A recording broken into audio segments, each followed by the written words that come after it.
So welcome to video number 6, and we are going to talk about company colors. Now that we have talked about color psychology in the previous video, I want to give you some real life examples, and we're going to dissect some real life companies, and we're going to take a look at their logos, and we're going to take a look at what each of those logo colors invoke as far as emotions go, and as far as how the company wants to portray themselves. So that way you get an idea of how you can apply it to your own company branding or personal branding. So with that said, let's go ahead and get started. So let's go ahead and take a look at some company logos that are from big brands. And big brands are a good example to follow because if you'll notice, a lot of them tend to stick with one color. And then, of course, if they add another color, it will, generally speaking, be a variation of that color or a lighter or darker version of that color because they really want to emphasize that one group of emotions.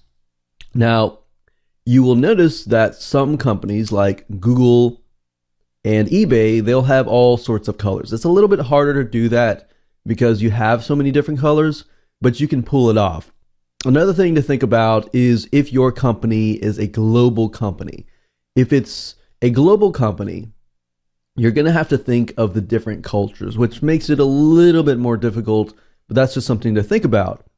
If it is particularly towards your specific country or maybe a group of countries, then that will probably make it easier, especially if there are similarities in the language. So for example, America and other different European countries, there might be similarities in colors. But if you go out, say for example, like China, the red means happy. Whereas over here, red can mean different things, like opposite things. So that's just something to keep in mind as you are thinking about the colors in your own logo. So if we take a quick look at some of the big brands here, we have IMDb, and IMDb is a movie database, and the orange, as you can see here, they're mainly doing a little bit yellowish orange. They have lights and they have darks, and of course they have the black words. Now, what does that mean? Now, a lot of us, when we look at this and we don't know about color psychology, we think, oh, okay, it's a bunch of colors. No, not necessarily. If you see this, orange tends to mean optimism, clarity, and warmth. So they want you to feel that way as you go through their movie database. Take another example. This icon here expresses friendly, cheerful, and confident. So a little bit of orange, orangey red kind of thing. And then of course, red, like actual red, means excitement, youthful, and bold. And we can see Coca-Cola utilizing this particular red. Now, as you can see, they don't have many colors. It's just red and white. You'll notice a lot of companies tend to use whites and blacks, like this. Yellows and blacks, orangey red, white, and then red and white. You don't see a ton of variation of different colors because it's a lot easier to just work with one color and pick one color because as you can see, one color isn't just one word, it means many different words. So let's take another example. We've got T-Mobile. T-Mobile is a cell phone or cellular network. And as you can see, the pinkish orange means creative, imaginative, and wise. And that's what they want you to feel like when you see their logo.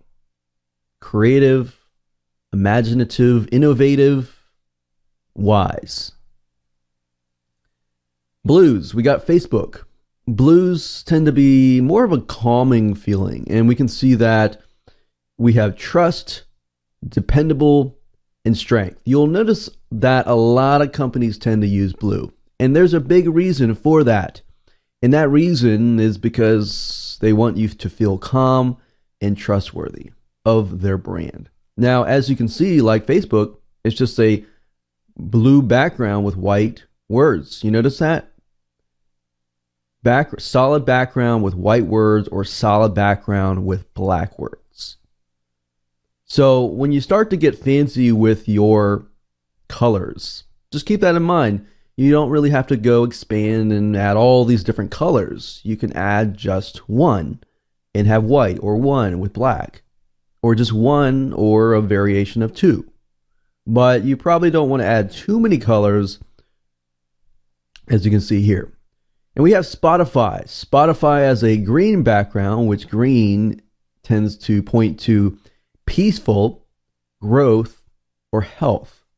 So if you're in the health and fitness, or in the kind of the green gardening type stuff, if you think about green, we think about green leaves, green trees, all that green is peaceful, right? And then, of course, we have Apple, and Apple is a great example as well for a solid gray background with white in the middle.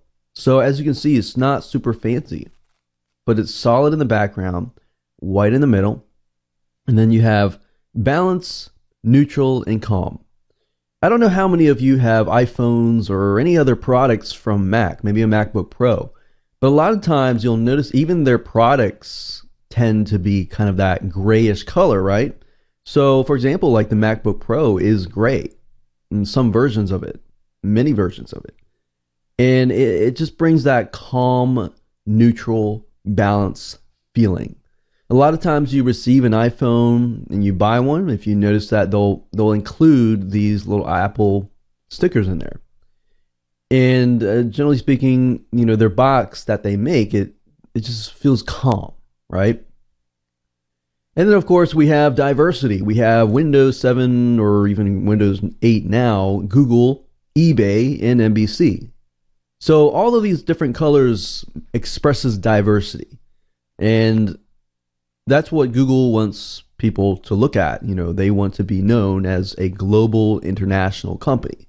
eBay as well, NBC as well, and Windows as well.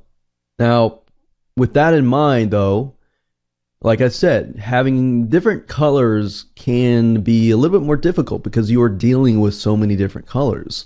And you want to think about, are you a international company, or are you based primarily out of your country? Because if that's the case and that's where your demographics are, it's going to be a little bit easier.